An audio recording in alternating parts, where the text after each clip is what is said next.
Hello, friends. How are you? I'm 1 minute premature, so I thought I just get this going. Um, a note to Jeff: if you're watching this back, Jeff, trim the beard. I wanted to see where it would go. I think I've seen enough. I think I've seen enough. We're gonna have to trim this beard. Um, I kind of like the long beard, short hair look, but I think it's time for a trim, and I could donate the rest to like a voodoo factory that makes voodoo dolls of the Jeff Ward channel. Hello, everybody. Mark, Patty, Mike, Jason. Good to see you. Tim, good to see you. Zach, Ron. No, ND championship game. Oh, Notre Dame. Is that what? I don't know who you're rooting for. I don't know what I don't know what is, huh? I didn't know what sport ball you were talking about, I guess. North Dakota, North Dakota. Okay, North Dakota. All right. There's no short description provided for the stream. Jeff's really flying by the seat. There should be a description. I went through the whole trouble of making a description. I had it all. I have links in there. Ooh, that sucks because I got links to Earthling, Joe Hill. I didn't put the link in for Burn the Plans, but damn. Okay. Notre Dame. I went to school in North Dakota, Fighting Sioux, baby. Fighting Sioux. Zach. Christopher. Did I say Christopher? Did I say hi to Christopher? Notre Dame. Notre Dame. I went to a college preparatory high school, and all the guys in my high school were basically bound for Notre Dame. They're going to go to Notre Dame. I'm flying around with no rings on. We're going to fix that right now. I'm going to fix two things right now. None of them are going to be good for anybody but me, but putting the rings on. Got to get those on. And man, I'm looking at my face. That's the worst thing about going live. You look at your face and then you're like, what are you doing with your facial hair, man? I got to do it, Jill. It has to be done. I'm distracting to myself. It probably would be better if I was like a Tonight Show setup. I had a desk and a chair, a couch, and I looked out at the audience and I didn't know what camera was on me, so I didn't have to see myself. It's distracting to talk to yourself for 90 minutes, and then I'm always, that's why I'm always over in the comment section looking at what you all are saying because you're the real show. But I'm a little upset if there are no links. There are no links in the description or whatever. I've read 3 stories in Supernatural Tales. Absolutely loving it. Love that collection. Supernatural. Good evening, number 1. Good to see you here. Hey, friends, I'll be in and out tonight. That's okay. So will I. I'll be checking it. But the other thing I got to settle, that brush in my face was just like that really wasn't the second. The second thing was to check in with the Magic Duff Bucket.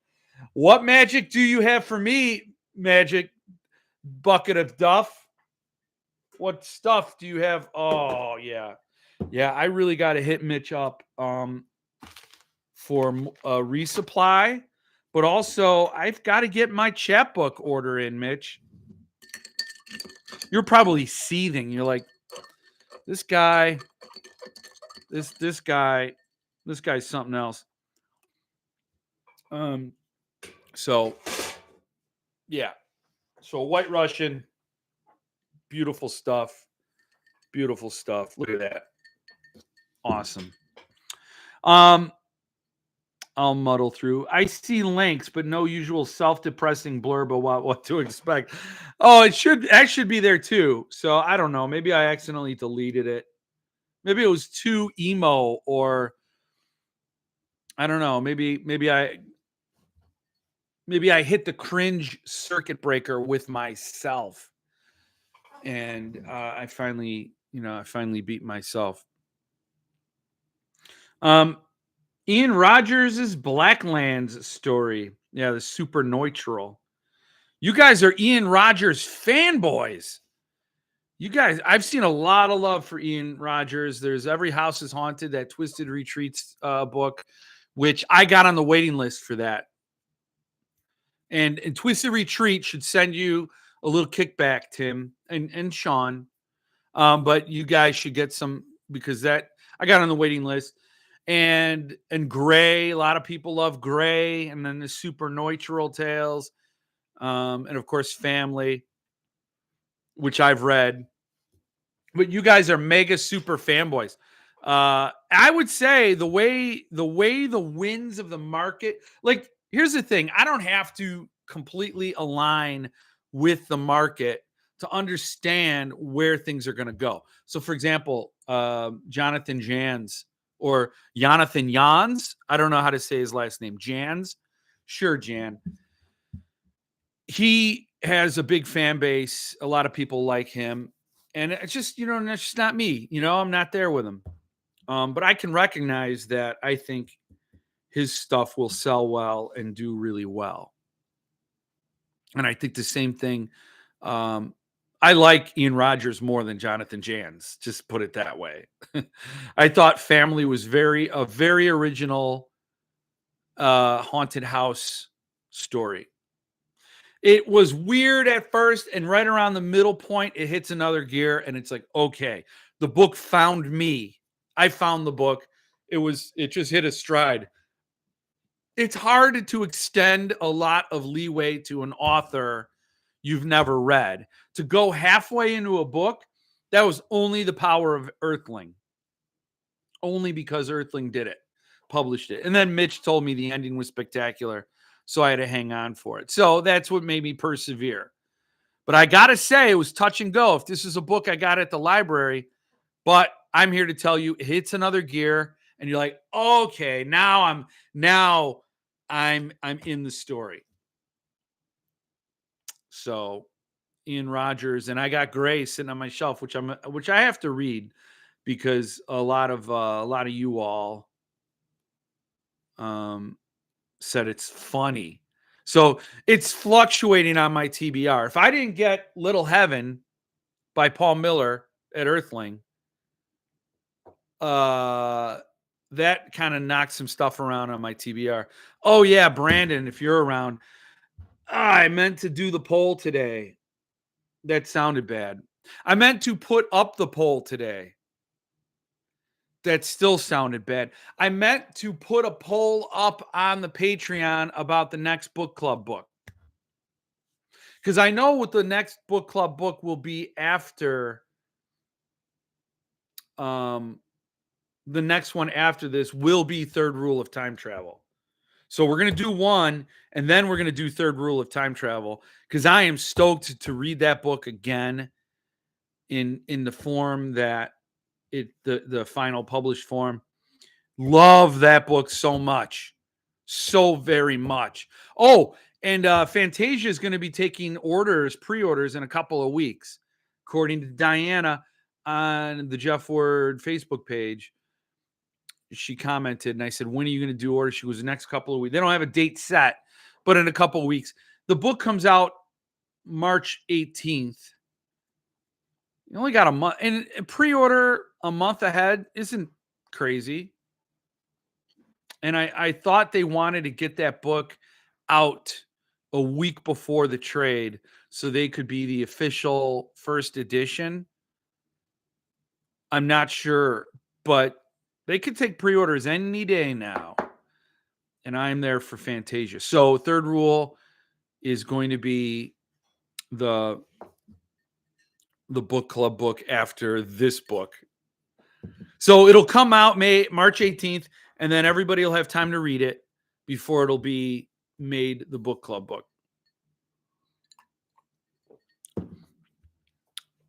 Duff Bucket looks recently polished. No. It should. I'm glad it does, because I guess it does. Look at that. Oh, this lighting does wonders for you, Duff Bucket. So yeah, no, he's flattered. He thanks you for that compliment. Well, podcast about 5 seconds ahead on my phone to my computer. Wow. Well, 5 seconds, it's a lot. And that's got to be super annoying because you'd hear me say, God, that's got to be super annoying. And then you're going to hear me say, God, that's got to be super annoying. Over. It's super annoying. Oh my God, that's super annoying. See, I could keep going. I could do like the Family Guy theory of comedy. You just keep going with it till it becomes funny eventually. And then people like producer Jill get pissed off that she hates Family Guy. So it doesn't work for everybody. Hello, Phil. Good to see you. Actually, 15 seconds ahead. Look at that. Mark's on 2 devices. I actually ordered it today from Brian James Freeman. Save $50. Yes, I'm going to talk about my ordering fiasco today. That was bad. It was. I am not immune to my own hype. Let me just say that. I was so looking forward to Come With Me. I pre-planned it with producer Jill. I said, there's a book coming out Monday I got to buy. And then at noon, I was at my computer and noon 01 rolled around. Then it was noon 02. And I saw an email from Levidian saying, hey, you could buy this book. Then it was noon 03, noon 04. And I'm like, I kept refreshing the Earthling page. I kept going to different pages on the Earthling site. I'm like, he went live. I am missing this book. And then, I'm like, it's going to sell out. And I just sort of panicked. I lost Misery from Stephen King from Suntup, the numbered edition, in 2 minutes. And I'm like, this book's going to sell out. I really want this one. And I just sort of panicked. And then I wrote an email to Paul. I'm like, did the site go live? Am I missing out? And I didn't hear back from him like right away. And I was sitting there biting my nails. I'm like, you know what? I'm just going to secure it from Levidian and get it buttoned up. So I bought it from Levidian. And then Paul wrote me back. And he goes, damn it, I was the web guy was asleep at the wheel. It's live now. I'm like, I already bought it from Levidian.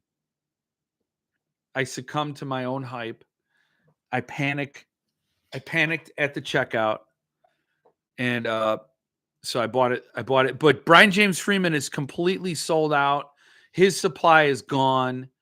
Anybody who was lucky enough to get from Levidian, you're done. You're done. So don't go to Levidian anymore. Go directly to Earthling. I don't know how many he has left. It was less than 100. I don't know how many he secured for Levidian to sell. So I don't know if that's like 10, 20, 25. Who knows? But Brian James Freeman sold out. So I don't know how many are left at Earthling. I didn't ask Paul.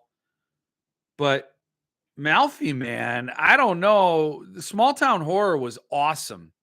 Great vibe through that whole book. I've read a couple of his short stories, and I really dug them. Short stories are a different animal, I think Keelan Patrick Burke does the best short stories, in my opinion. Keelan Patrick Burke. His short stories are really awesome. But Malfi's are great. So are Philip Fricassi's short stories are great. But Malfi's Small Town Horror, man, I loved it. I really did. I don't know what I was expecting, but really, really dug it. So I'm super excited for Come With Me. That's obviously why I freaked out and did my panic purchase. I wish I would have bought directly from Paul because I want to support Paul as much as possible. So, but on the other hand, I'm buying from Brian James Freeman, so I'm supporting 2 small presses at the same time, which is a good feeling. They're both great guys, so kind of works out. But yeah, I don't know how many are left. You can order. Let me refresh the order page. And it still says order a copy. So who knows? Let's see. The Witch Tree became better after reading Serafina, which was almost as good as Child Alone with Strangers. I'd agree. I think Child Alone with Strangers was better than Serafina, but they're so different.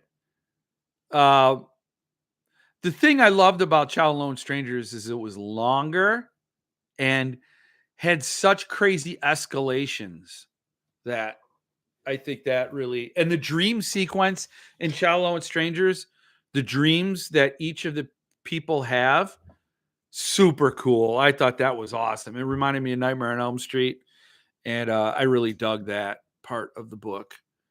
So much to love with Child Alone with Strangers. So I'll give it to you. If I had to rank them, if you're forcing me to rank them, yeah. But the Witch Tree became better after reading Serafina. That's the only time you should read the Witch Tree.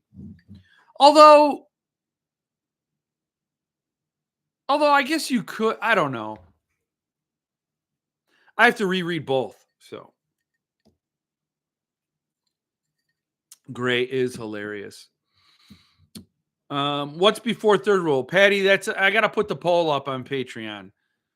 It'll be I had it in my head today, and I'll put it up, and then everybody can judge which they would like. Looking forward to third rule by Fantasia Press, but nervous what the cost will be. I'm thinking $1.50 to $1, $1.50, $150 to $175 is what I think.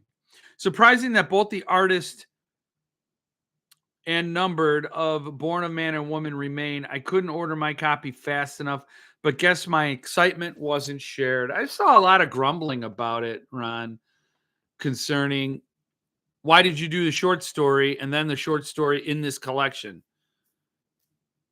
But I mean, it's all part of the catalog. I don't know. I don't see. I saw some of that. Maybe there were some people that I don't know if Matheson is exciting. I thought those editions looked gorgeous, though.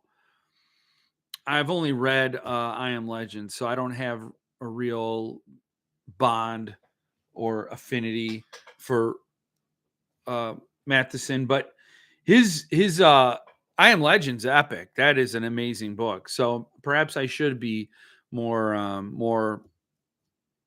more in line, more excited. But 16 numbered left, that's nothing, Ron. I mean, and I get it. It's a small print run on the artist edition, 500. So there's 129 remaining. That's a lot. But 16 numbered, nah, that's pretty good. It'll sell out. Hey Lance, good to see you. I was excited about the book also. I don't normally get an AE, but bought along with the number. That I love the dust jacket on the AE. Small Town Horror was one of my favorites last year. Oh, that is cool. Yeah, I loved it. Just the whole the whole vibe, the whole guilt vibe.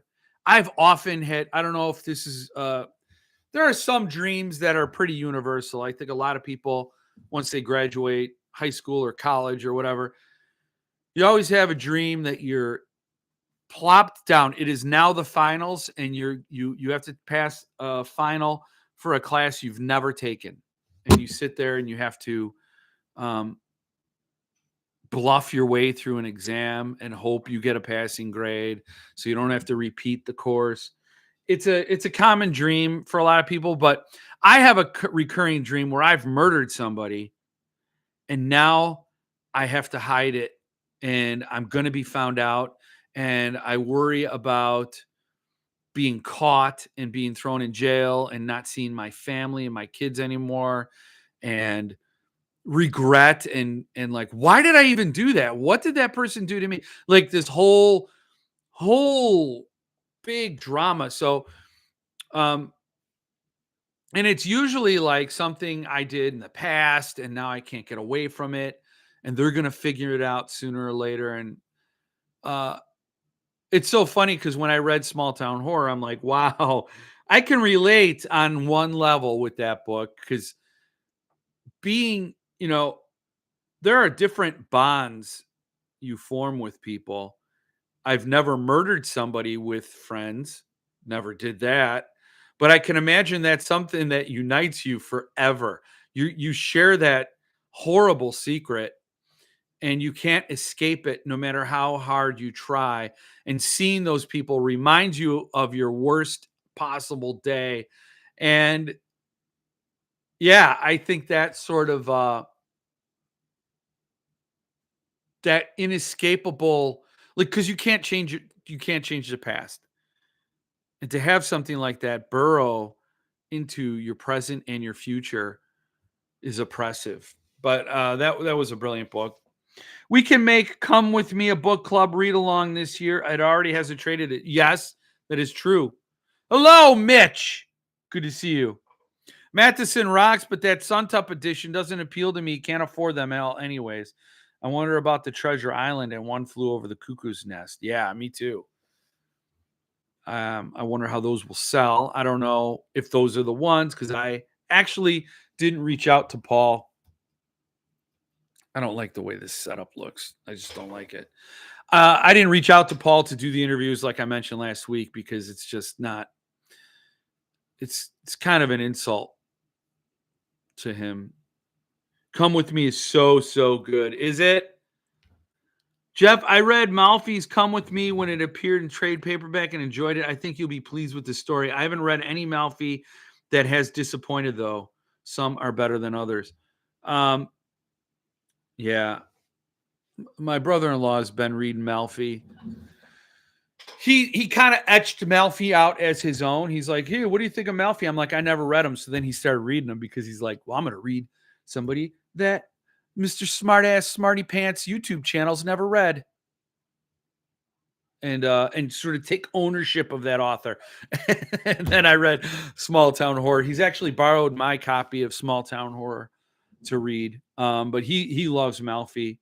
He read Snow. I told him to watch my I did a book club and Malfi was there at the book club for Small Town Horror, and he talked a lot about Snow. You know what? Maybe I'll put that book club video, since everybody on my Patreon has already seen it or had the opportunity to see it exclusive and all that. Maybe I'll put that up on this channel so everybody can see Malfi talk about Small Town Horror and his work. And you got to understand, it's going to have spoilers because everybody in the book club should have read Small Town Horror by the time Malfi rolled up into the Zoom, So Gray was a ride at the beginning. I laughed a lot. I enjoyed the book. What's up, Mitch? I almost forgot, but I sent you some money for a couple of chaps. Chaps, with your asses hanging out in those chaps. Yo, Christopher, thanks so much, dude. I think while doing the research for the short story, Paul saw how long the book was out of print and decided to do the book also. 50 years is a long time to be out of print. Amen. I couldn't believe it when Legion was out of print. I read Legion by William Peter Blatty, and I thought it was amazing.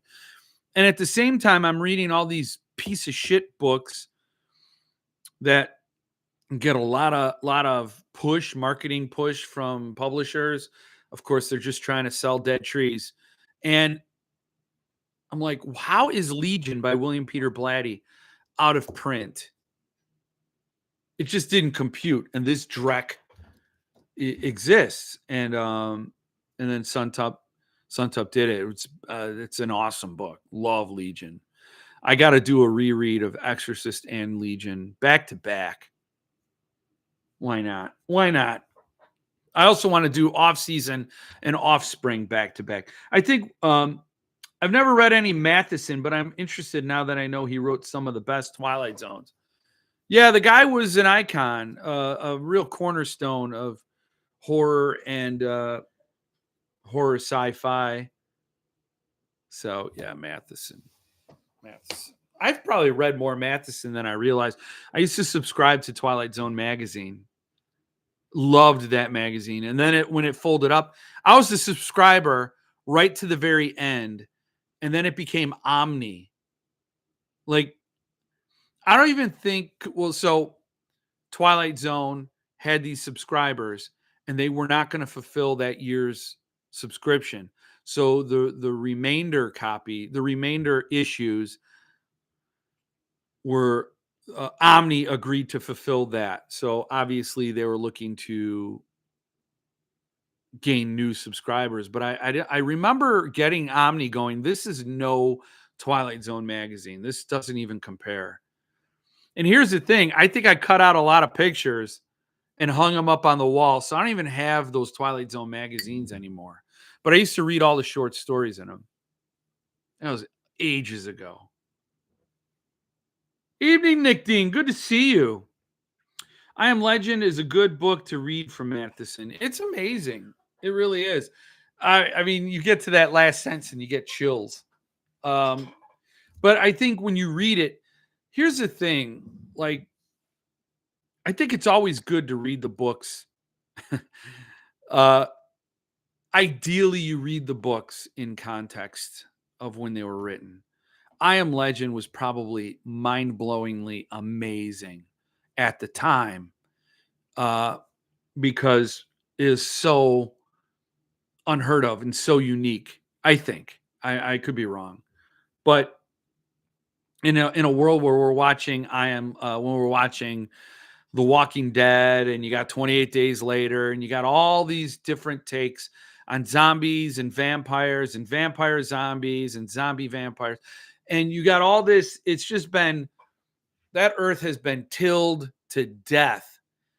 And Matheson was there at the beginning. It's just like Night of the Living Dead. What an amazing, groundbreaking movie that was. Psycho. What an amazing book and movie. I think I'm so jealous of the people who got to experience these things brand new when there was nothing like it. And it does feel like it's harder and harder to find some original things. And I think that's why I gravitate so much toward like Fracassi, Pargin, Tyler Jones, just Keelan Patrick Burke, Anya Allborn. I think there are a lot of people out there that they might not reinvent things, but they give a new perspective on things. And I mean, it does feel like a lot is just churned out and we've run out of new monsters. We need a new monster. I think that, like, when you look back at the at the monsters of the past, you know, you got Freddy, Jason, Michael Myers, Pennywise. Now you got Art the Clown, but and a lot of those are movies. But like, you got Dracula the Mummy. Like, I think we need a new monster. We need to invent a new monster. We're running out of I mean, we understand now in 2025 that we are the monsters. Really, people are the monsters. But let's invent a new fictitious monster. A longtime editor of the Twilight Zone magazine was T.E.D. Klein, who's a great writer in his own right. The magazine was always best under his helm. Yeah, I don't know if I've read anything. You know, again, I consumed Twilight Zone magazine. What year did it go out of business? What year did it wrap up? Because that's Twilight Zone magazine. Let's see. Magazine. How do you spell magazine? Magazine. Oh, come on.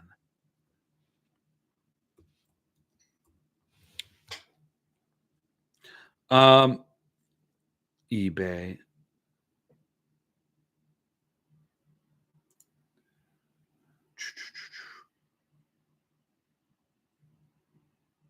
I don't see it.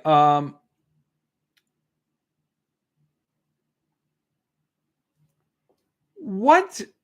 Twilight? I don't want Twilight Zone literature. Twilight Zone literature? I don't want that. Magazines. Oh, beginning in 81 with T.E.D. Klein. Just call yourself Ted. In 1985, they succeeded. 1989 was the final issue. So I was there right at the end. I was 1989. What was I? 89.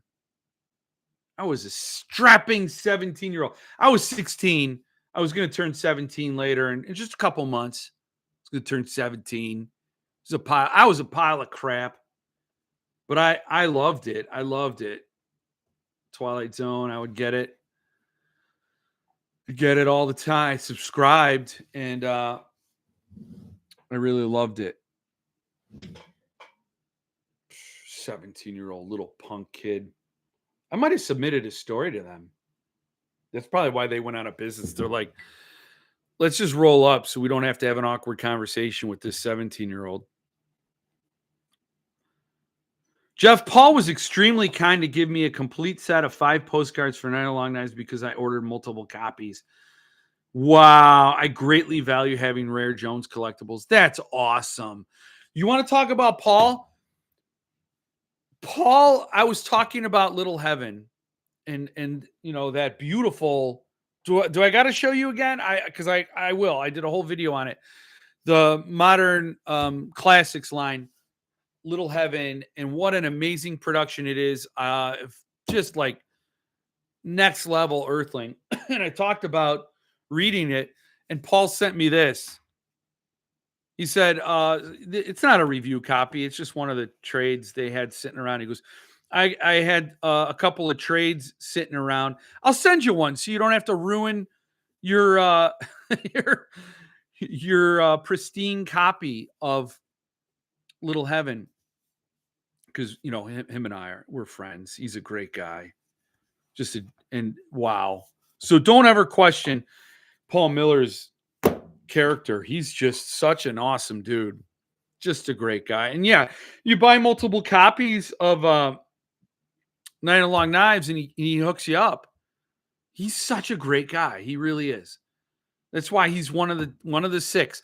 I put Anthony K. like it was the 5. I did like having just one hand of favorite publishers in no particular order. I never had an order to them when I told you about them, but I had to add 6. I had to add Curious King because Curious King is just fantastic. I got to read The Blade itself. I haven't read it yet.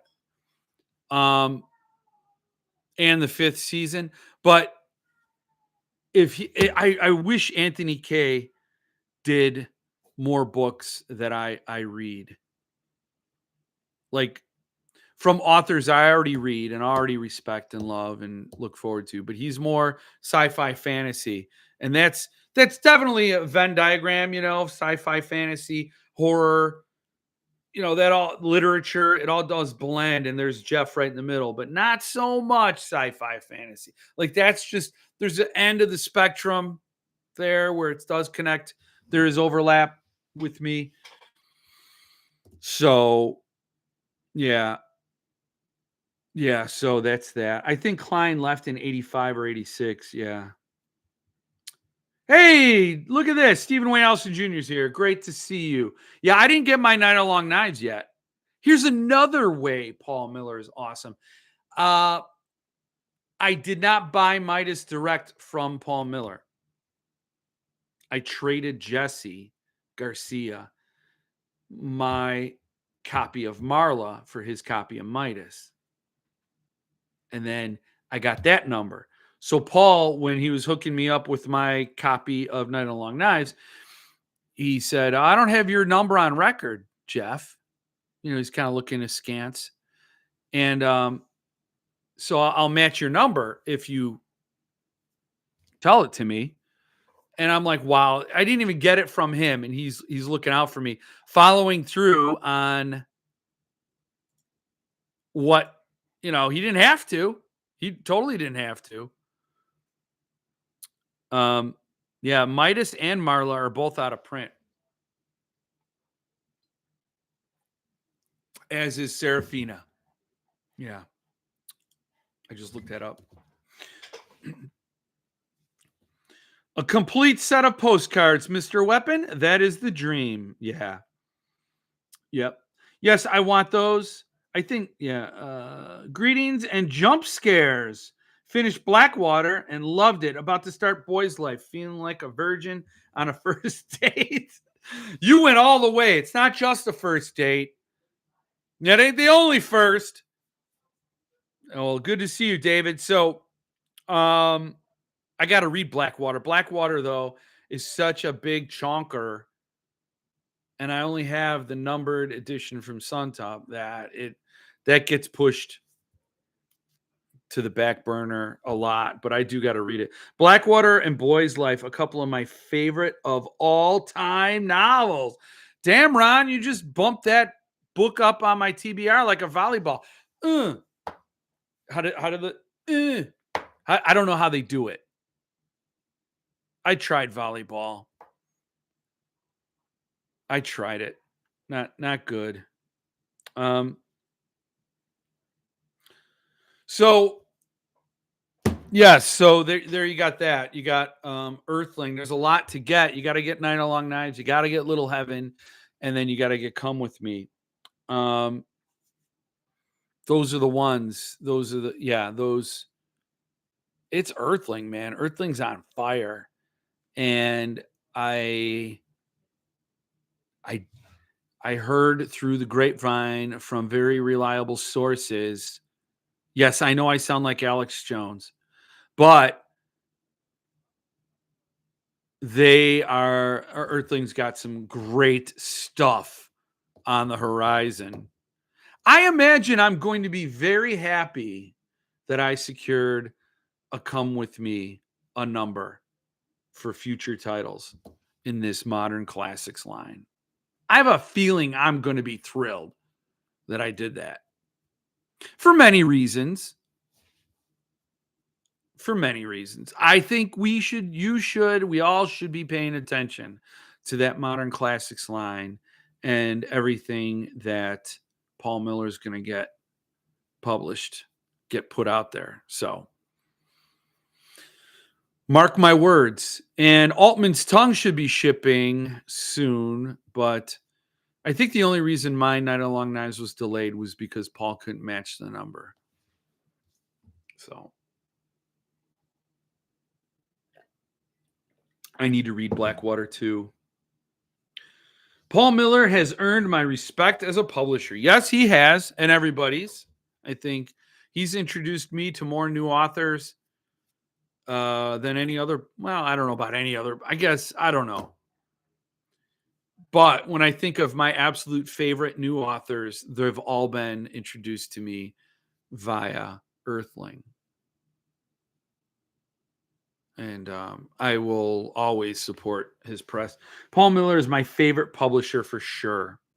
Yeah, he's a great guy. I can't pick a favorite among my six.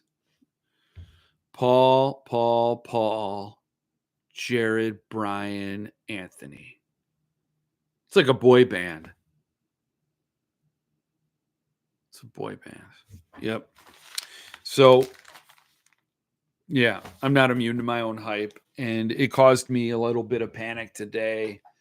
I succumbed. Paul even included an arc as a bonus once. I'm telling you, Paul is very generous, and I just think that he's got a big heart, and that's why I support him as much as I do, and why he's such a great guy, because he really does love spreading the joy. Like, that's like what motivates him. He's got a serious back catalog of books that are still available, and he's just churning along, and I think he loves what he does, and he loves the reaction from fans, and he loves everybody's getting geeked out about it. The same as Paul Suntop. That's sort of like Paul Suntop is the one he's got the most customer contact, I think, via his lives every month, and the way he does announcements and things like that. So, yeah, Paul became top for me when he found my new Boys in the Valley dust jacket for free, no less. Oh, what's that reminds me. very early on in my relationship with Earthling Publications, I bought Pressure by Jeff Strand because of you, Ron. I bought Pressure off of eBay, and it came and it had a stupid goddamn sticker on the dust jacket. And I did the unboxing video, and I was so pissed off about the dust jacket. And Paul Miller reached out to me, and he's like, "What's your address? I got something to send you." He sent me a pristine new Pressure dust jacket. He goes, "Now you don't have to put up with that ugly sticker." That was awesome. That was so cool. And for free, total free thing. And like he does that stuff. And yes, I share it on the channel and we talk about it. But like Jason, he didn't know you were going to talk about that here in the comment section. So he's not doing it just as a self-serving thing, you know? Same with you, Mike. It's not like it's going to come back to him in any more than making a customer happy. But I'm glad we can share that, and I can talk about it on this channel and other people can hear it, because I think people like that should be supported. I mean, a great guy. Ron, I've read close to 95% of McDowell's books. Lots of good stuff. Gilded Needles and Cold Moon Over Babylon, but Blackwater is unique. I have Cold Moon Over Babylon. It was a Valancourt book. I almost said Francois' last name. And I got it through, was it Nocturnal Reader's Box? I've not read it. It took me a long time to decide to order from Brian James Freeman, but now you guys are making me feel bad for not getting it from Paul. I wrote to Paul and I said, when he wrote back, he goes, "It's now live." I'm like, "I already ordered it from Brian James Freeman, and I'm sorry I didn't buy it direct from you." But then what spot does that put me in? Do I cancel with Brian James Freeman? And you'd be like, what the hell, Jeff? I'm sure he would have sold it to somebody else.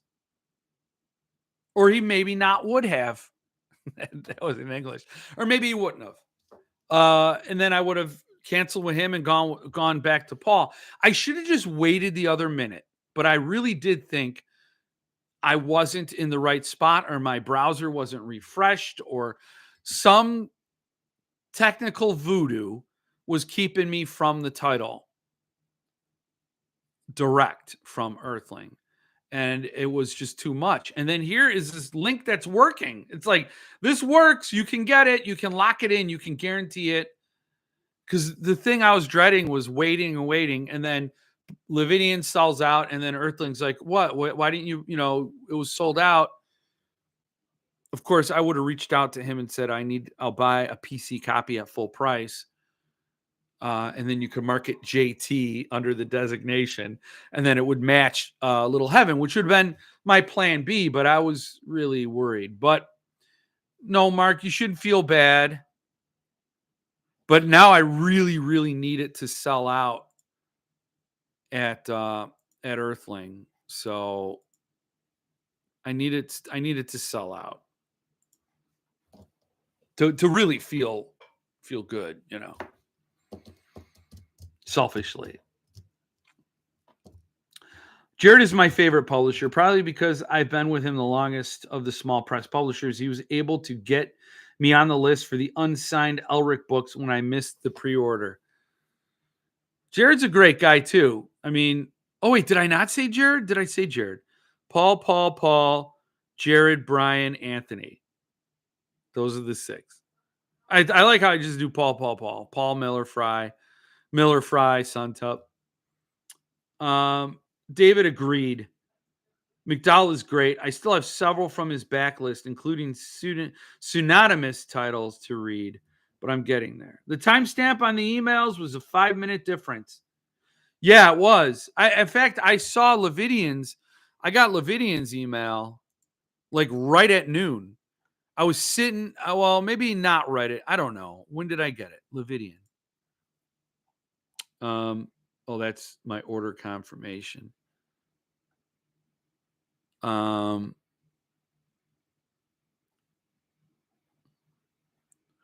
yeah, it was exactly noon when I got the Levidian email, and then it was 12:08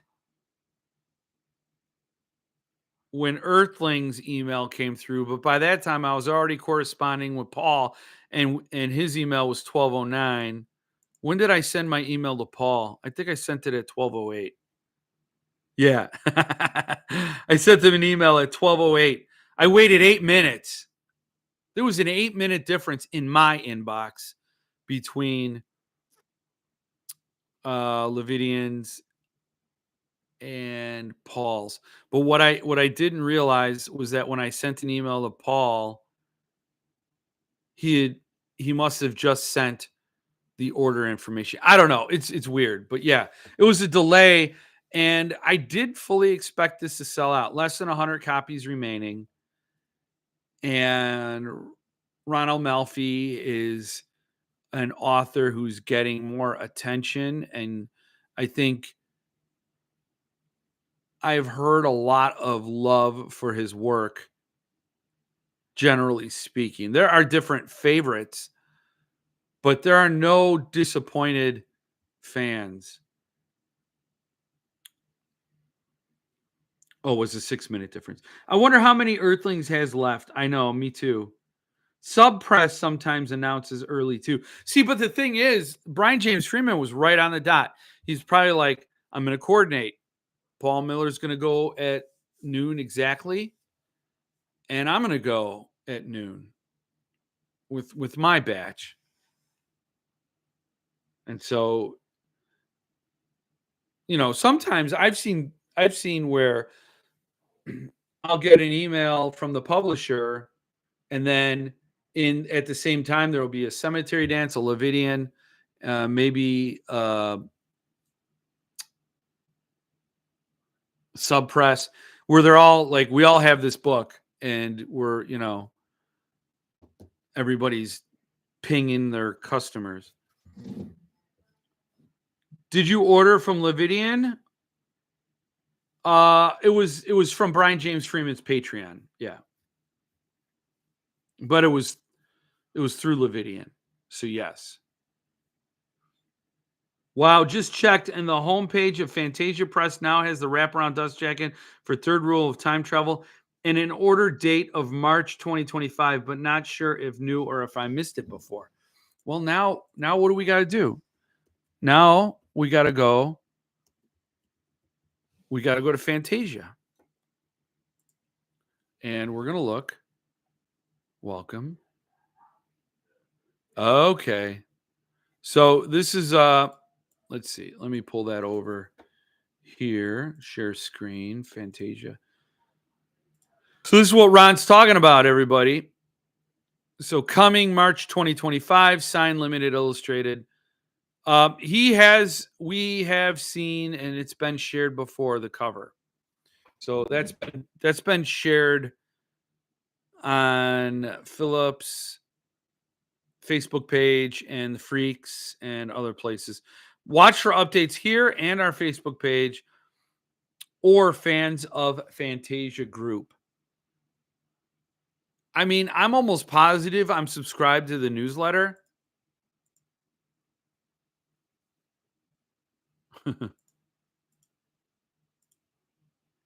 I'm almost positive. But I subscribed again just to be sure, because this is one I need. Diana said it'll be a couple of weeks, which would be cool if this book is ready to go and it's all geared up.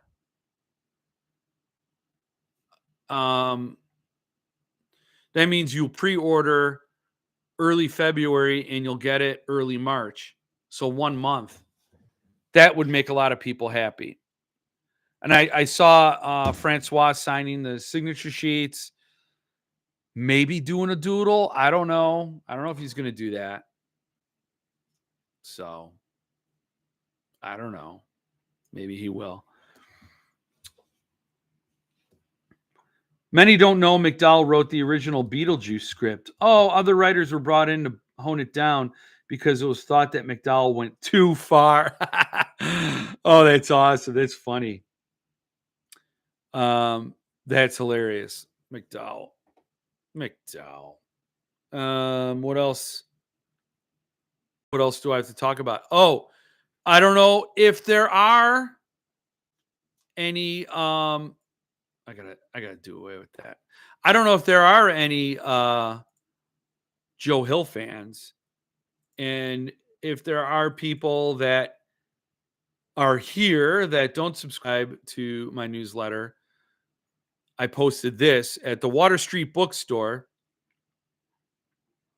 You can order a signed copy and inscribed of King Sour by Joe Hill. October 21st, 2025. It will be published. 896 chonkin pages. And you can get it with whatever you want. You can say, hey, F face. Hey, shit for brains. I don't know. Whatever. If you're into that, if you like, being talked down to, this is happening. King Sorrow. I think it is funny. I don't know if it's subliminal or subconscious or whatever, but got it. Thank you. King Sorrow. Joe's last name is King. Are you Joe King? Yeah, no, I'm not joking, but I'm Joe King. Well, that's who's on first all over again. King Sorrow. I mean, I guess when your last name is that. King Sorrow. I don't know. But you can get it from Water Street Bookstore. And they're in Exeter, New Hampshire. So you could do that. So that's all. That's all that was about. Yeah, and more on the film front. McDowell also did a novelization of Clue. Clue. With Tim Perry. I think he said he had to have them all signed and shipped back by today, or was I seeing things? I don't know. But if they got the signature sheets, then what are they going to do? Tip them in? They just tip them in. They glue them and they jam them in there. Tip them in. They're tipped in. Like Glenn Tipton of Judas Priest. Yeah, you didn't think I knew that. Glenn Tipton, KK Downing, right? Rob Halford, and then some other guys. Then some other people. So, here we go. You know what? Oh, yes. Well, here's a couple of things. So I got a show and tell. You know what I just got in the mail from Goldsboro? Famous by Blake Crouch. So, best-selling author of Dark Matter. So, I don't know if I shared it with you before, and this is also Ron's fault. So, really, producer Jill has just Ron to blame. Ron keeps bumping me into these other authors and books that are for sale. And he tipped me off to Run, right? This is Goldsboro, Run by Blake Crouch. It's like his first novel, his earliest novel. This has the distinction of being Goldsboro Crime Collective, little like an end sheet there. And it is wonderfully signed by Blake Crouch. So there's Run. Well, while I'm there and I saw that they had Famous. I don't know if this was a pre-order or what. I thought it was a pre-order. I didn't think it was the back catalog. I didn't think it was sitting around. But it doesn't have the Crime Collective end sheets. And oddly enough, Blake Crouch dated it. Oh, you know what? He might have dated it the Brits way. 6/12/24 might not mean, I took it to mean June 12th, 2024, but it likely meant the 6th of December, 2024, because those Brits, they do it the more logical way. They do day, month, year. So there's like the closest, the next closest. It's also the military. Oh, well, I did not know that. Thank you. I fact checked live. I thought fact checking on social media was dead. But good to know. It's not really a fact check. It's supplemental information that benefits us as a family of book bibliophiles. So, that's probably it. So that's what was throwing me off. So this was a pre-order. For some reason, he wanted to be. He didn't want to be a Yankee.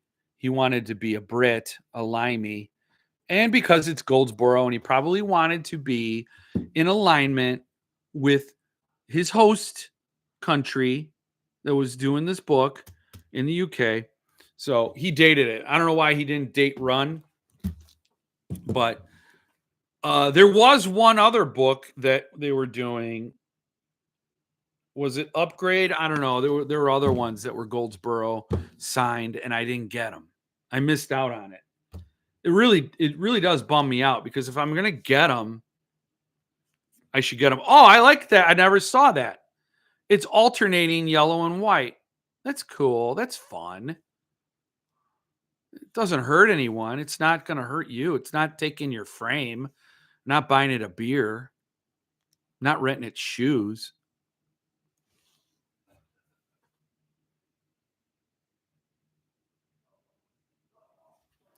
Eight-year-olds, dude. So anyway, that came in the mail, and I thought it's cool. You know, it's so funny because I feel I got a third rule of time travel video.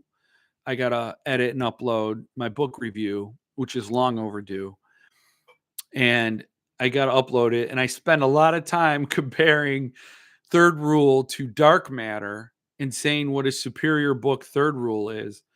And it feels like I'm bashing Blake Crouch, but I totally think I think he's the H.G. Wells of my generation, or of now, of modern times, of 2024, 2025. He is definitely that would be the parallel H.G. Wells. He's the modern day H.G. Wells. And I really like what he writes. It's just like I have a very particular itch to scratch with fiction. I am picky. I am.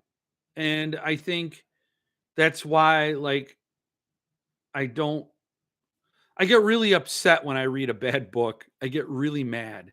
Even the Matthew Corbett books, which I love and I can't wait to get to King of Shadows. If I feel like there's a slip in quality, it's like Matthew Corbett isn't the active hero I want him to be.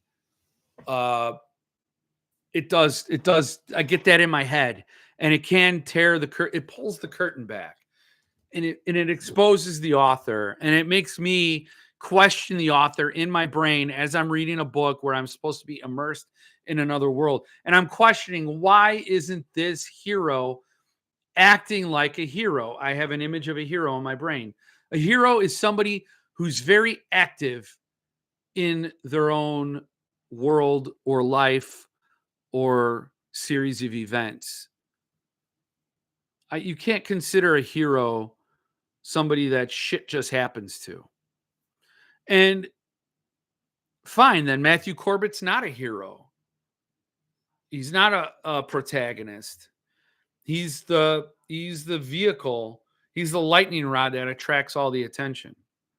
So I am picky, and that's not fun. I'd rather not be picky. I'd rather just enjoy. And there are a number of books where I have just shelved that and said, all right, we're just going with the book. At this point, I've found many flaws, but overall, there's so many good little parts of this. There's some good nuggets, and I'm just going to hope to find them all and enjoy what I can. And then there are those that just piss me off so much I can't continue, and it becomes a DNF. So that's my.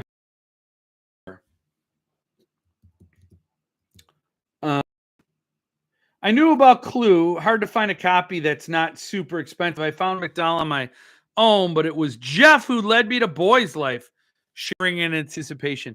Boys Life's amazing. I've seen a lot of people rave about Gone South too, and I have no memory of ever reading that if I did. But there's a huge section of the McCammon bibliography that I haven't even touched. So many books. I was excited for the Hill book until I heard it was about a group of college kids trying to steal library books and incorporating a dragon that grants wishes. Oh man. Oh, that sounds like shit. That sounds awful. Ah. All I was trying to do, and I said this in the newsletter.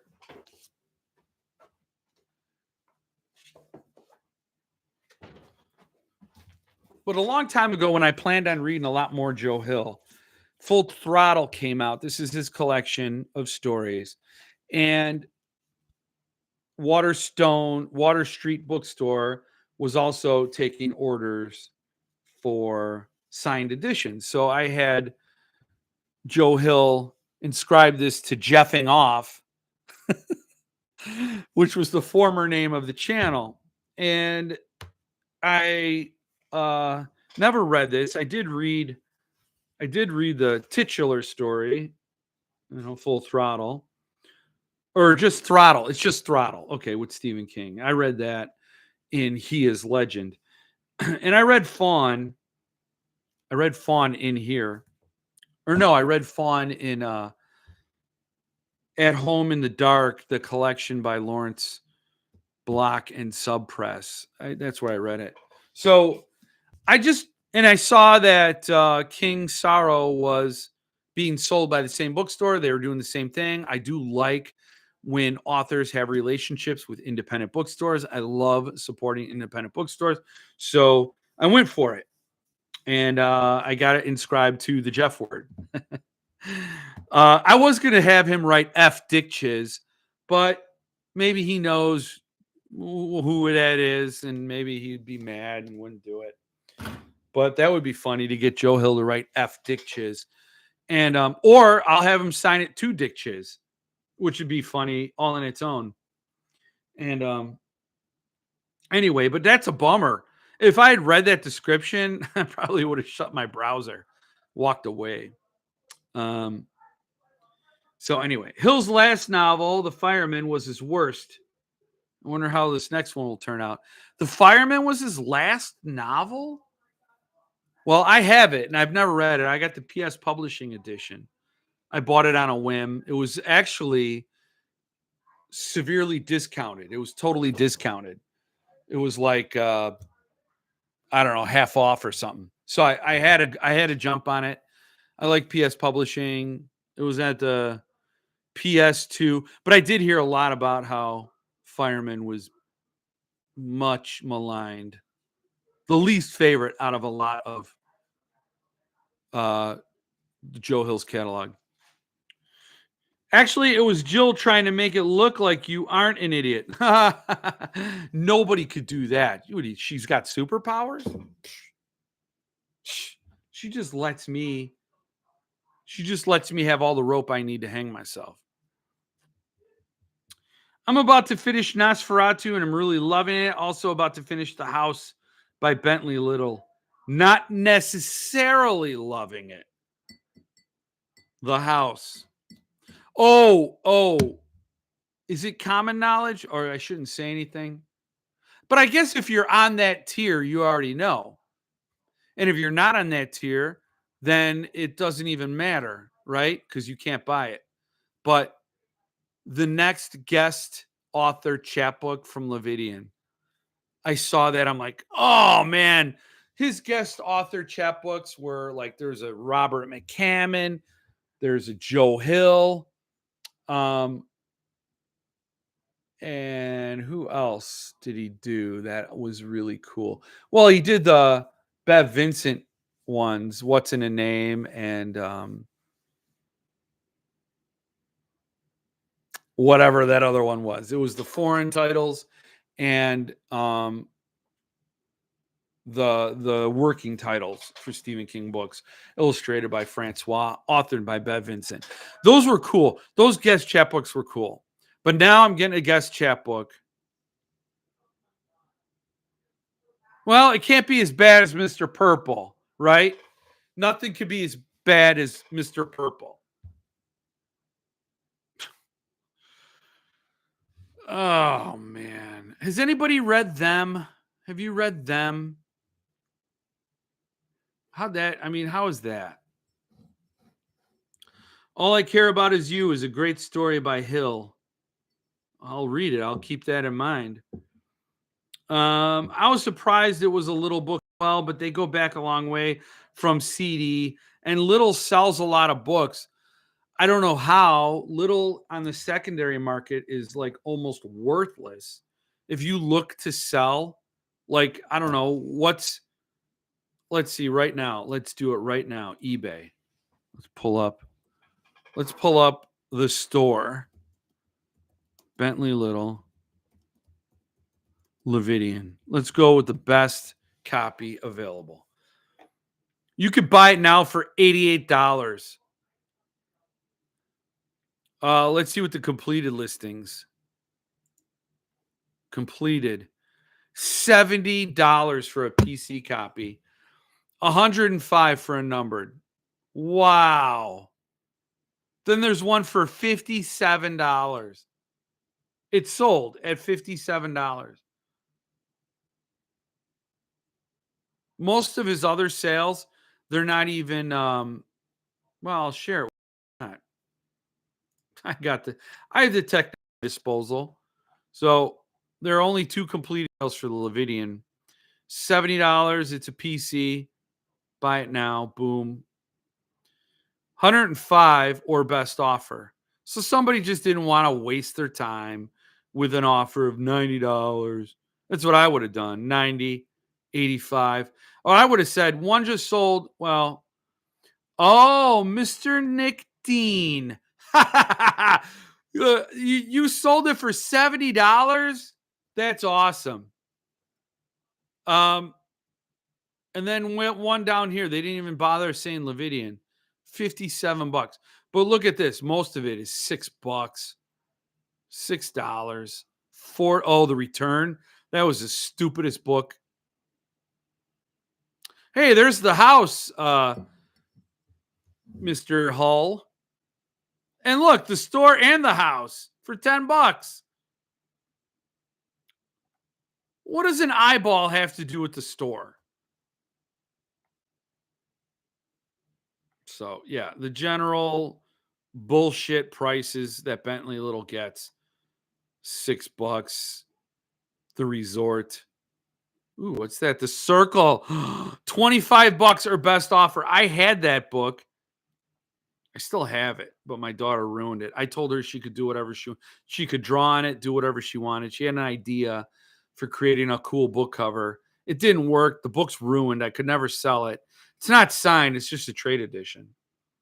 It's a stupid story. Yeah.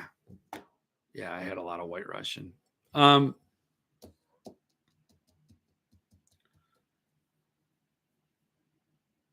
I passed on them on principle alone. The only person I heard of reading them is Mallerman.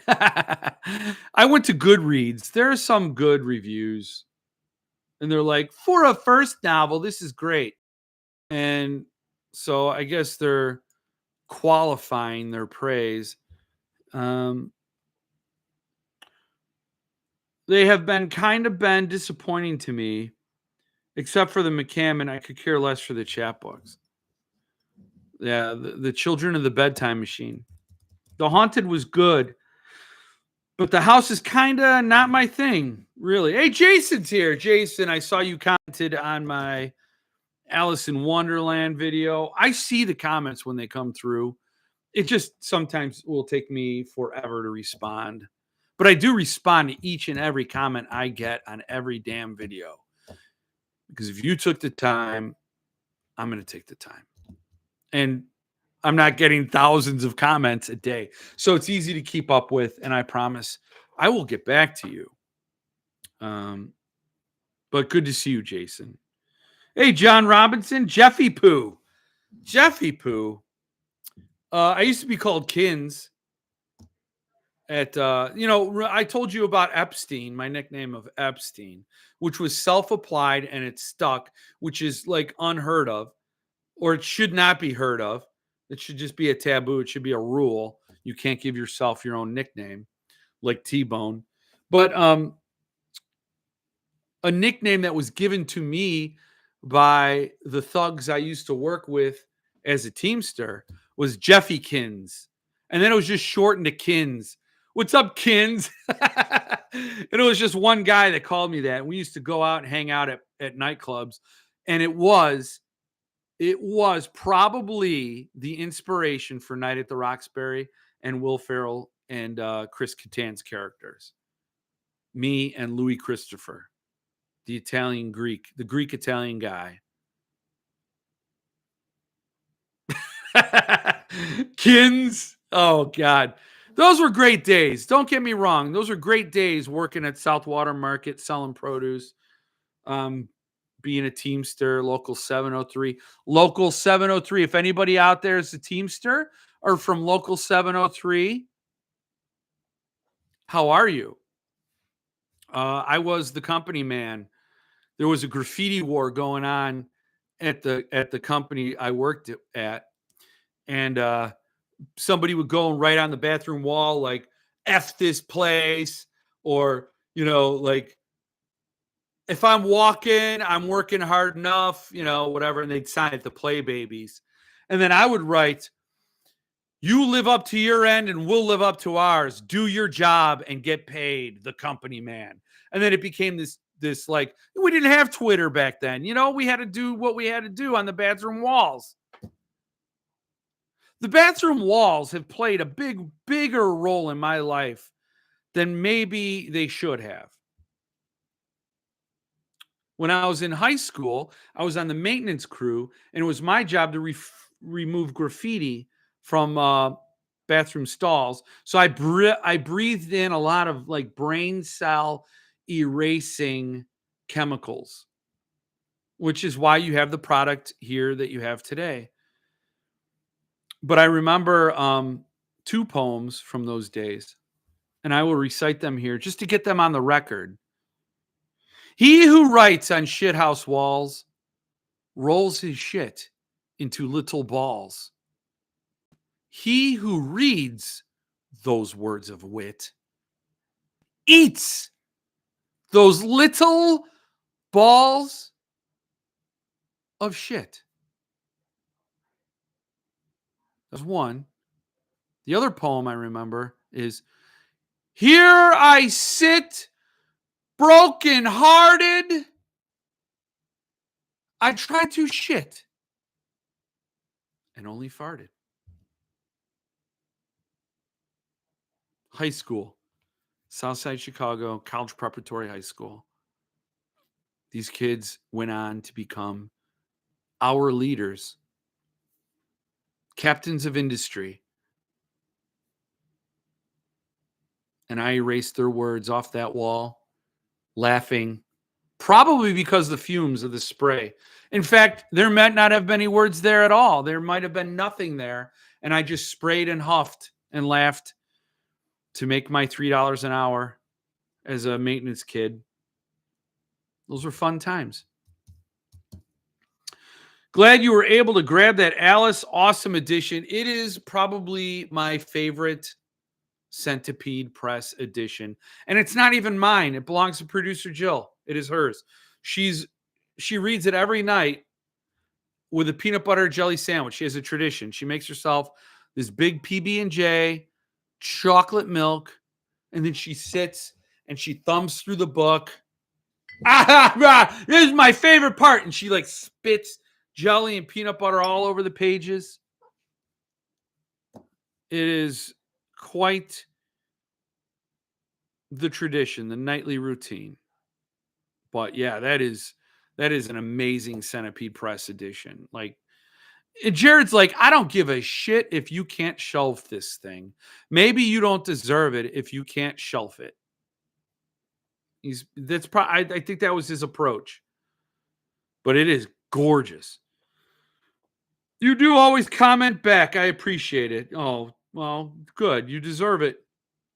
Seabass wrote on the wall. Seabass.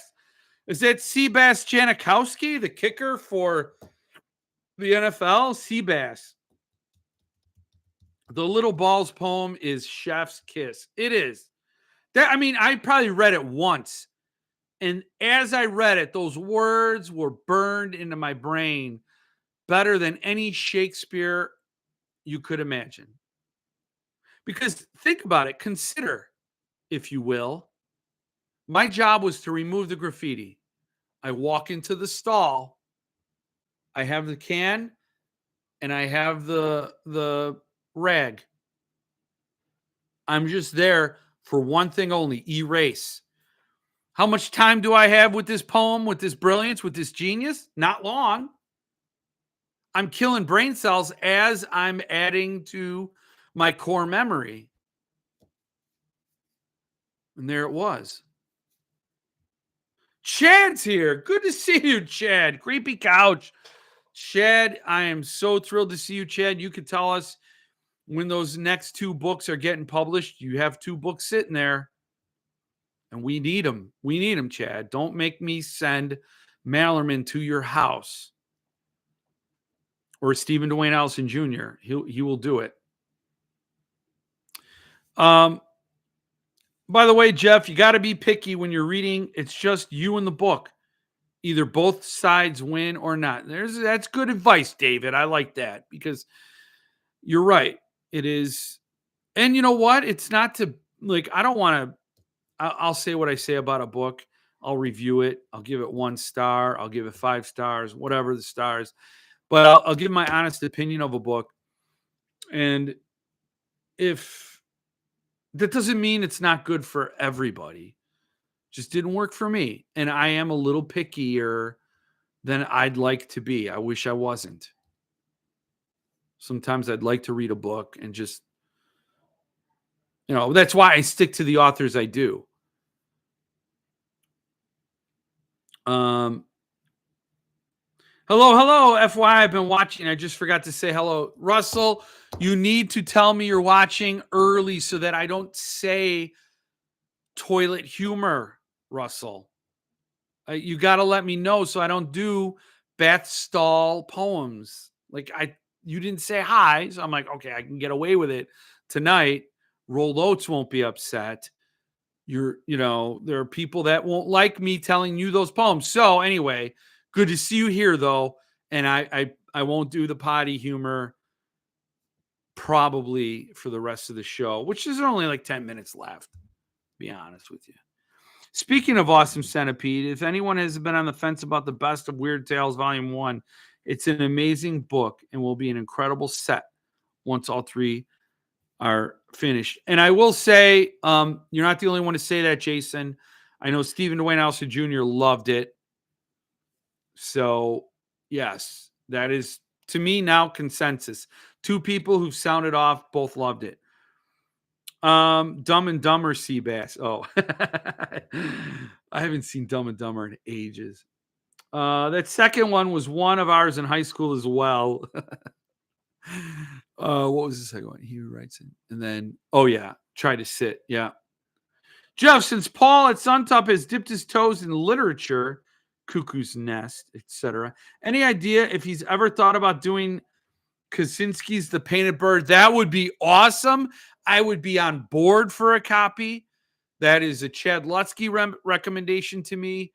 Read it, loved it. I didn't like the drama when I researched it. The drama of this isn't true. I don't care if it was true or not. That to me was a side quest. I don't care. But yeah. Oh God, that would be awesome. I would love to see that. I'd love to see Confederacy of Dunces. I've not read a whole lot of other literature because I think a lot of the literature that they talk about is pretty self-indulgent. But Painted Bird, Confederacy of Dunces. I would have to maybe sell some books to get a numbered edition of Confederacy of Dunces if Suntup ever chose to do that book. I would love that book. So, Painted Bird as well. Like, yes. Hey, they may never see the light of day, but I appreciate the longing for them. Well, see, Chad, I was hoping you wouldn't say that, Chad. Because if you say that, and in a month from now I ask you again and you say that, you may set things into motion, Chad. We have to get it. We have to get those books from you. God, it's just I refuse to think you would ever not publish those two books. I refuse to think that. So complicated. You know, it's like I seriously should just win the lottery or figure out some way to be somebody who's successful.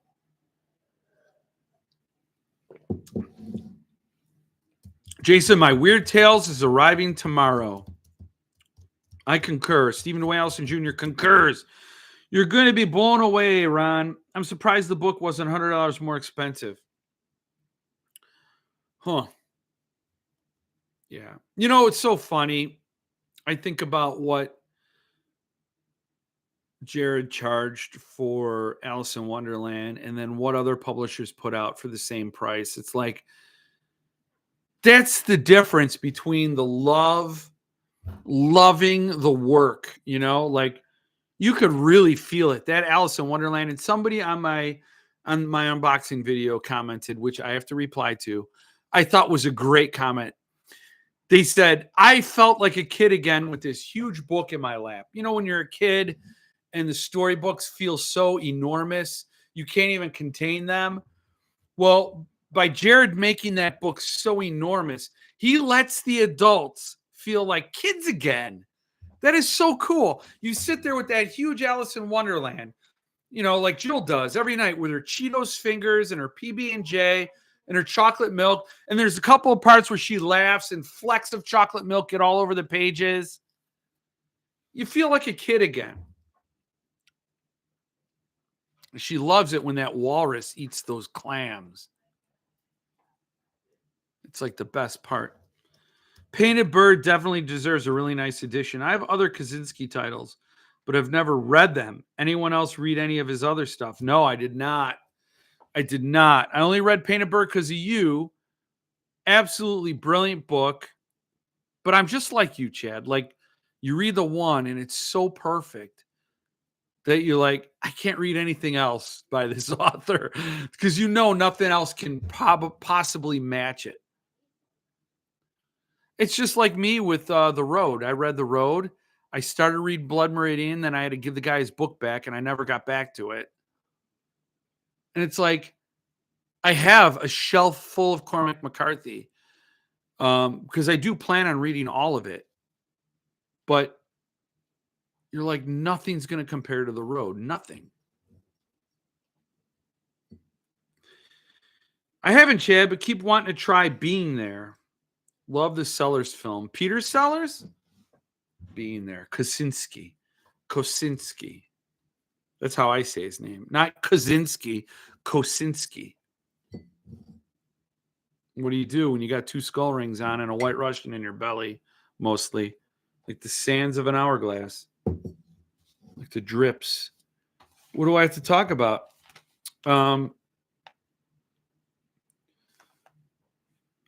We could talk about Neil Gaiman, but is it Gaiman or Gaiman, or does it even matter at this point?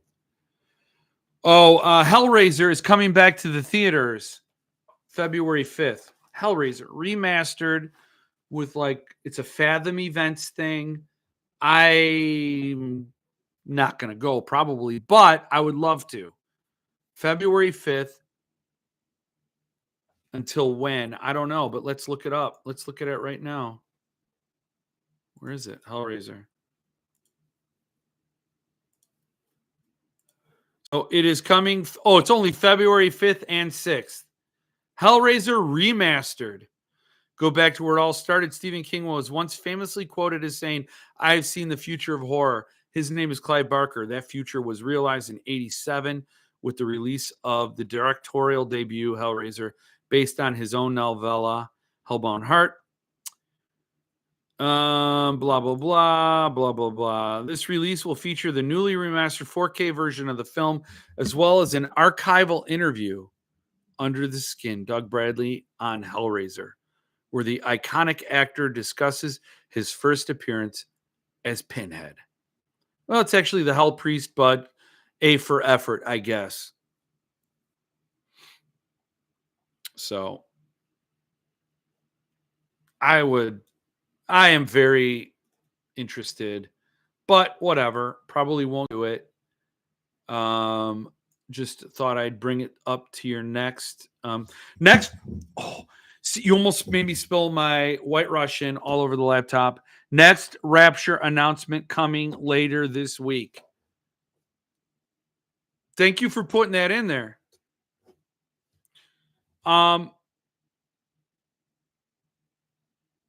Next Rapture announcement coming later this week. I have to square up with you, Mitch, on the bundle because I cannot miss the bundle. So we have to square up. That's like a rectangle, but you know what? I'm not a geometrist. No Buy Man is Neil's last name now, unless he's innocent. He's not innocent. See, the thing is, what he's done might not be able to bring about criminal charges, but he's reprehensible. He is absolutely guilty of vile, disgusting behavior. And I don't know that you need any more proof than what you've read. Now, if he comes out with a Vulture article or an article somewhere disputing things, but the reality is he's not going to dispute that these things happened. He's going to dispute the flavor in which they happened. He's going to say, like, no, everybody was on board. And don't judge me for my tastes. That's his only response that he could possibly give. Nobody likes to have their private life exposed at this level. They're sort of picadillos, right? Nobody would like that, to be on blast like that. And don't judge him for his tastes. But and in that area is a lot of gray, right? Because it comes down to he said, she said. But I don't know. In this case, I would from that one article I read, and you could say, yeah, that's not a life lived. It's an article read. But based on that alone, damn. Dude. Yeah, you would be no buy, man. From me, anyway. I would have a hard time thinking like because the thing that comes through in that article is his total disregard for the other person. And in fact, the discomfort is appealing to him. Like that, those things are kind of evident and it's disgusting. I would never treat another human being like that ever. I can't. And that's what makes it so hard to see those things, to think of that's how people behave. Like, again, when I read all those serial killer novels, true crime serial killer biographies in my 20s, when I read those, I'm not even somebody who's ever like I've punched my brother in anger when we were little kids. But as an adult, I've never beat the hell out. Like, I'm not a violent person. I can't conceive of that level of violence to someone who didn't represent a threat to you or hurt somebody you loved. Just to victimize another person, I just can't conceive of it. It is so alien to me. I don't understand why somebody who has so much still has to steal from other people their dignity and their lives.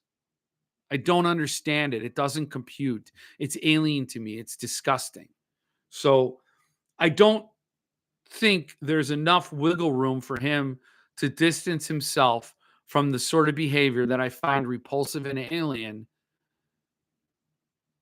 even though it might not be criminal. Like, if you have a lawyer who says, yeah, but your texts afterwards make it seem like this was totally cool. That's the thing that's so ugly about all of it.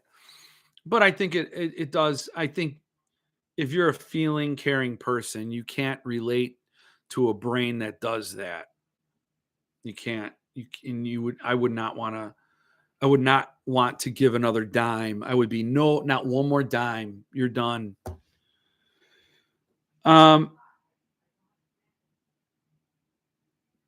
I remember seeing Hellraiser in the theaters when it originally came out. Can't believe how many years ago it was. Me too. I was there.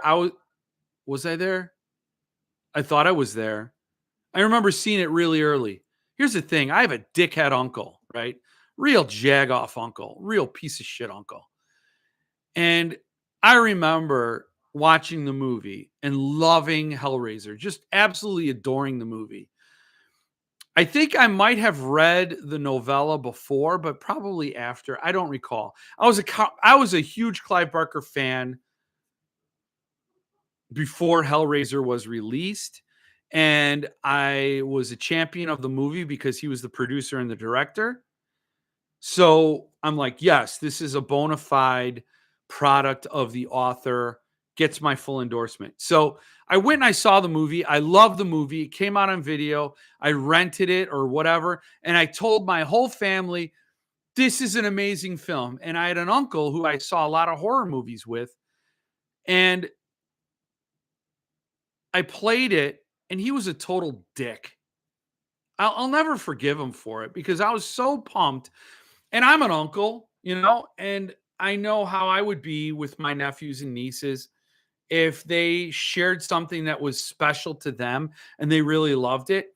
Let's just say they shared a movie with me and I'm like, oh, okay, I don't really gel with it, but god damn, it's so important to my nephew or niece.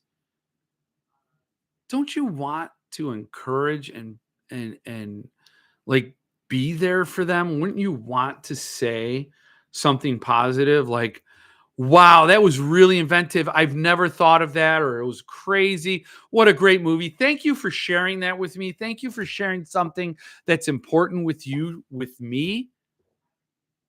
It's important to you with me. Wouldn't you do that like for your kin?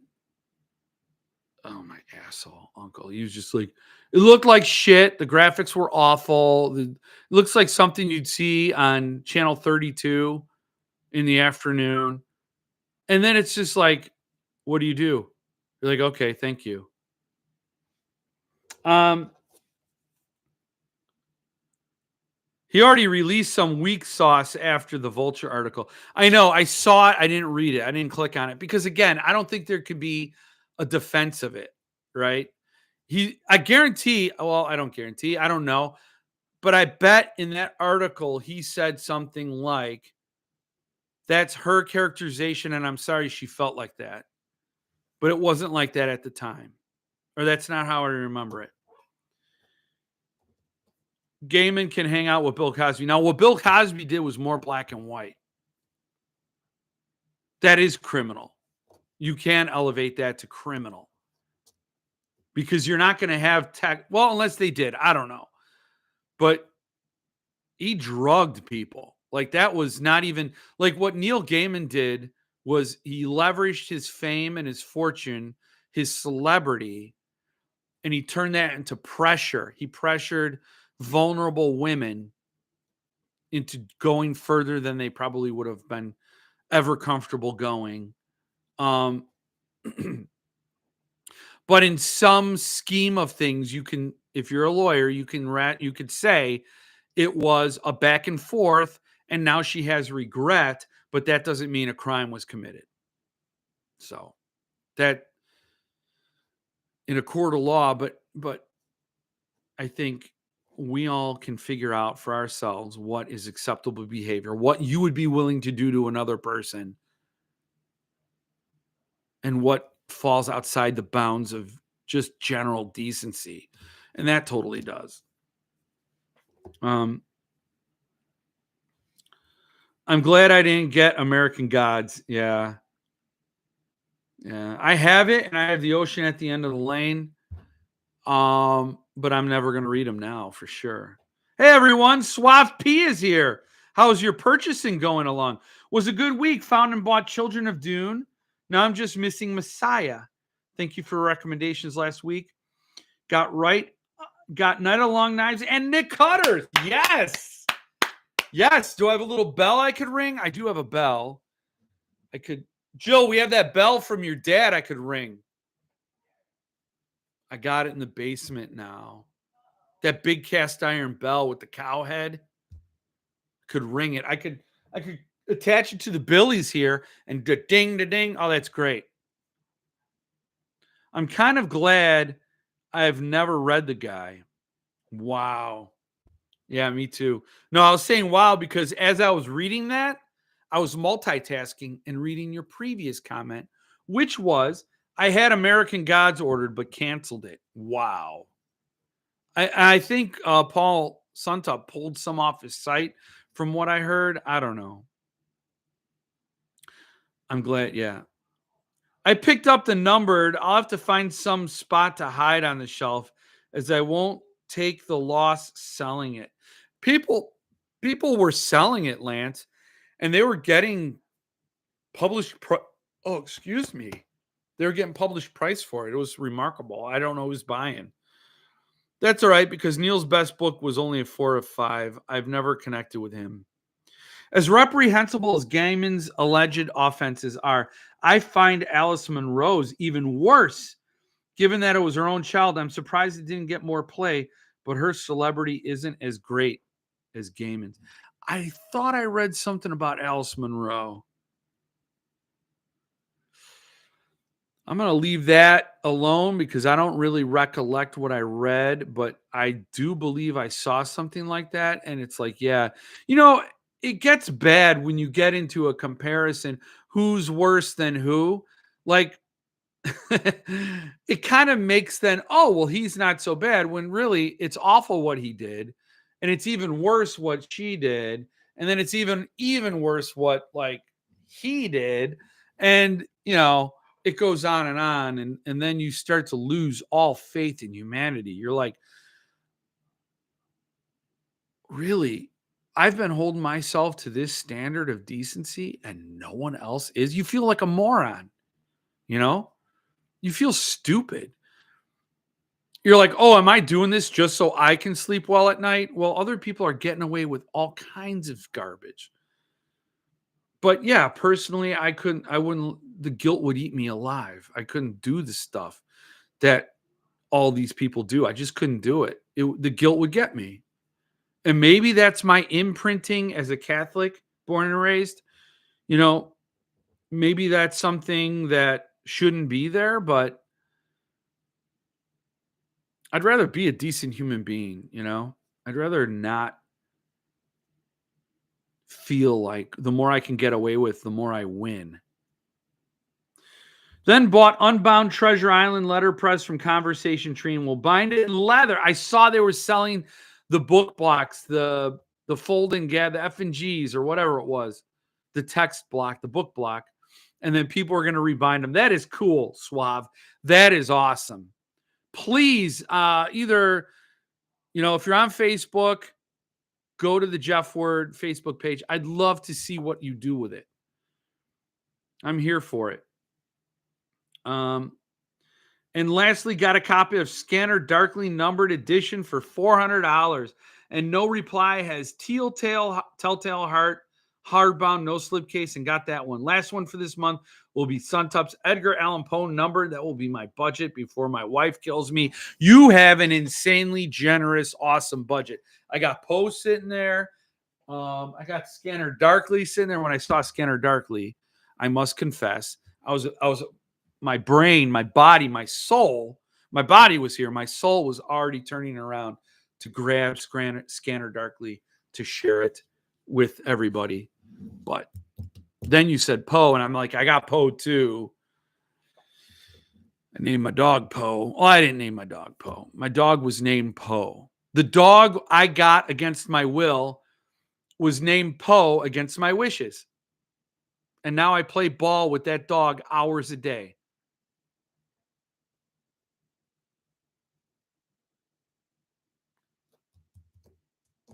She denied her daughter's abuse by her husband. That's right. I did read that. Yes. Oh, God, that's disgusting. Suntup's American Gods will be worth a lot because it'll be the last fine edition Neil will ever have. That's a good point. Later, Stephen Dwayne Allison Jr., I'm glad you can hang out. Loki let you hang out until 10:10 Eastern time, which reminds me, I probably got to go too because they're going to go. Suave Suntup's Poe is an outstanding addition. So is Scanner Darkly. I've got to run night all. So, okay, good night, everybody. I hope all your New Year's resolutions are staying true. My son, his New Year's resolution was to bench 250 pounds. So mine is to bench 255 because I'm that kind of a dad. So I better work out and get a time machine. So that's what's that. Oh, Tyler Jones, you can get Burn the Plans from Lethe. I didn't put a link in the description, though. Lethe Press is doing Burn the Plans by Tyler Jones. If you've missed it anywhere else, get it there. I'm tempted to go get it there because, number one, supporting Tyler Jones. Number two, great read. Well, those two are interchangeable. Great read is selfish. Supporting Tyler Jones. And then being a completist and getting that other cover that I don't have because I don't have the Thunderstorm cover. Good night. Good night, everyone. Night all. And thanks for hosting. Yes, thank you for being here. Thank you for letting me have a party to host. I count myself lucky every single week that you guys show up, that we can talk books, have this outlet for each other and chat it up. So it takes 2 to lie, 1 to lie, and several thousand to listen, or at least 25. But a host would be nothing without the party, and you guys bring it every week. And so cheers. Just lastly, with my little bit left, I was going to pour some scotch, but I don't have a glass with ice. I can't drink the scotch neat. I have to have it over ice. Maybe it's psychological. I just like my scotch cold, okay? But here's a toast to everyone who's going through the storm. You'll be better on the other side. I promise. Cheers. That's it this week, and I will see you next week. Until then, happy collecting. Go out and come with me. Get Little Heaven. Get Night of Long Knives. You will not regret any one of those choices. That's a Jeff Terry guarantee. So I'll see you then, and be good to each other. Have a good week, and stay frosty.